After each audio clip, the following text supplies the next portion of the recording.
Isang magandang umaga po sa inyong lahat. Good morning. Good morning, At Hans. muli nais kong batiin ang mga sumusubaybay sa atin saan man kayong panig ng mundo naroroon. Isang araw na lang.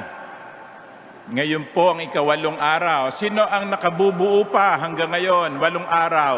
Taas ang kamay. Palakpakan natin ang mga nakabubuo. Isang araw na lang at mabubuo niya na ninyo ang 9 na simbang gabi. Mga minamahal kong kapatid, isang bata, mga edad alas 10 o 11, ang pumasok sa simbahan. Pumunta sa altar, lumuhod sa harap ng crucifix. At ang bata ay nagdasal. Sabi ng bata, Papa Jesus, malapit na po ang Pasko.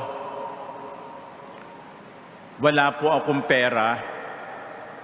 Gusto kong regaluhan ang aking nanay at tatay.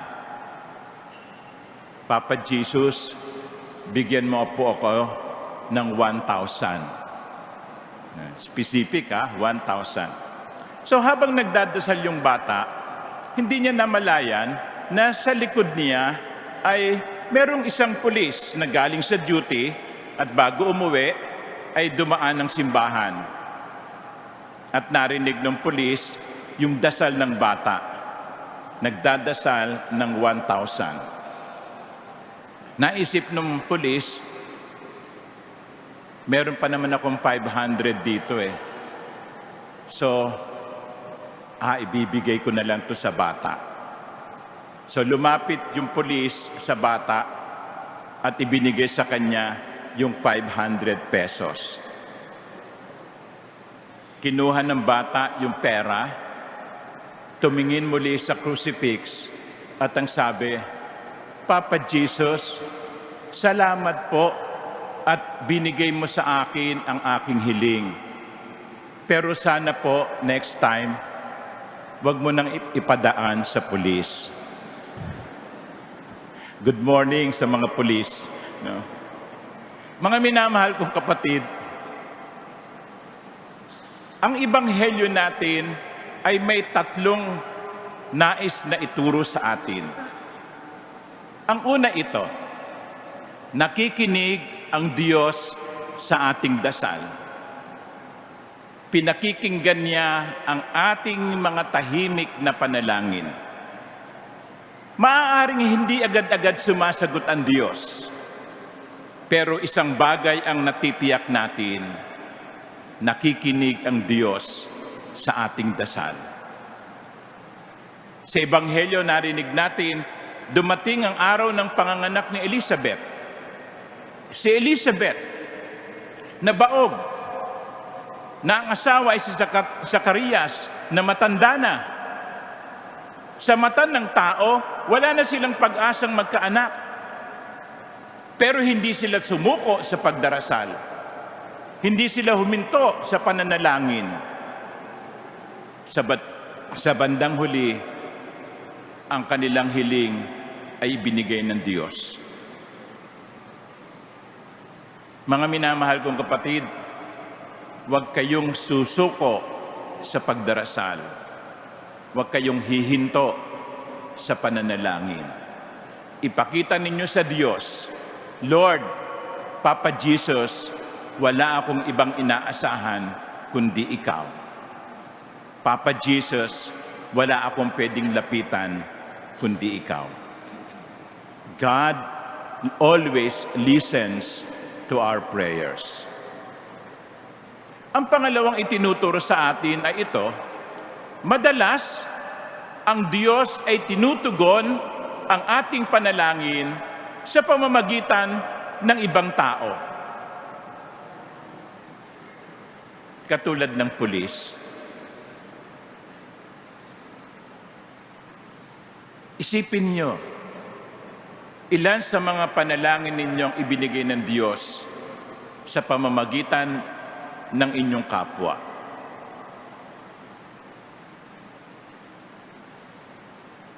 Kaya dapat maging pulis din tayo sa iba.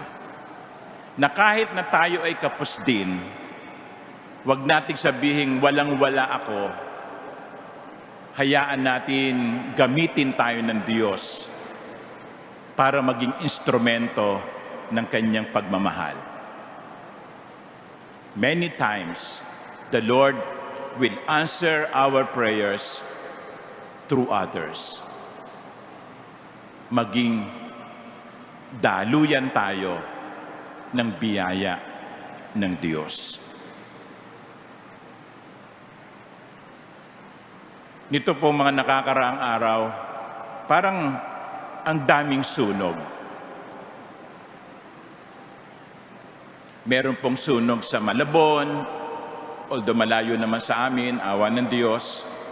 Merong sunog sa Navotas, merong sunog sa Quezon City. Anong pwede nating gawin sa kanila? Anong pwede nating itulong? Baka sa inyong mga kasama sa opisina o kasama sa trabaho, baka sa inyong mga kapitbahayan o sa barangay ay merong mga taong nangangailangan. Christmas is giving. Hayaan ninyong gamitin kayo ng Diyos para maging instrumento ng kanyang pagmamahal. Sapagkat madalas, sinasagot ng Diyos ang ating panalangin sa pamamagitan ng ibang tao.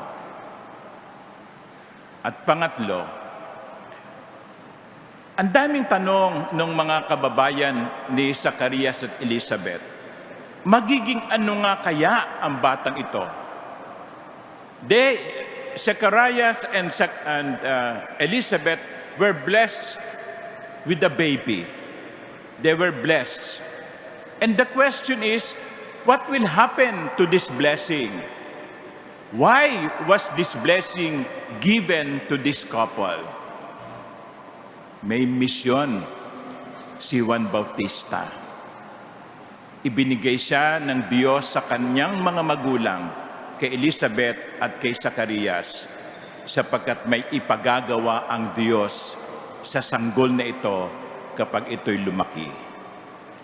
Ihahanda niya ang daan ng Mesiyas. Alam niyo mga minamahal kong kapatid, yan ang kuminsan nakakalimutan nating itanong sa Diyos o itanong sa ating mga sarili. Bakit ako binigyan ng ganitong pagpapala? Bakit pinagaling niya ako sa karamdaman? Bakit pinagaling sa karamdaman ang mahal ko sa buhay? Bakit humaba pa ang buhay ko? Yung mga ganong tanong, naitatanong ba natin yon? Bakit tayo pinagpala? Anong misyon mo? Bakit ibinigay ng Diyos yan sa iyo? Kasi kapag ang Diyos ay nagbigay, kapag ang Diyos ay nagpala, may dahilan yan. Hindi kanya ginawang malusog nang walang dahilan. Hindi kanya ginawang mayaman nang walang dahilan. Hindi kanya ginawang matalino nang walang dahilan. May misyon ang blessing. Kaya ang tanong ay, bakit ito ibinigay sa akin?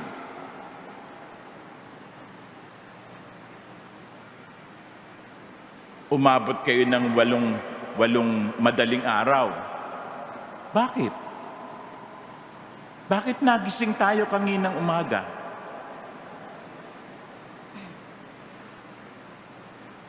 Kasi may dahilan. Siguro, kaya ka pinagaling ng Diyos sa isang malubhang karamdaman, ay meron ka pang dapat na gawin sa mundo. Baka ito ay gusto niyang isang maging aktibo ka sa simbahan.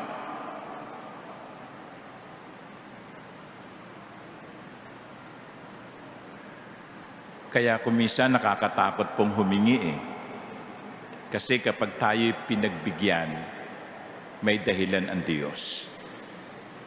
So mga minamahal kong kapatid, sa ikawalong umaga ng ating paghahanda, tatlo ang ating pwedeng pagnilayan. Una, laging dinidinig ng Diyos ang ating dasal. Maaaring magtagal, pero tutugunin niya ang ating panalangin sa tamang panahon, sa tamang paraan. Ikalawa, hayaan natin ang ating mga sariling gamitin ng Diyos para maging tulay ng kanyang kabutihan. At pangatlo, itanong natin sa ating sarili, bakit ako pinagpapala ng Diyos? Ano ang aking misyon? Amen.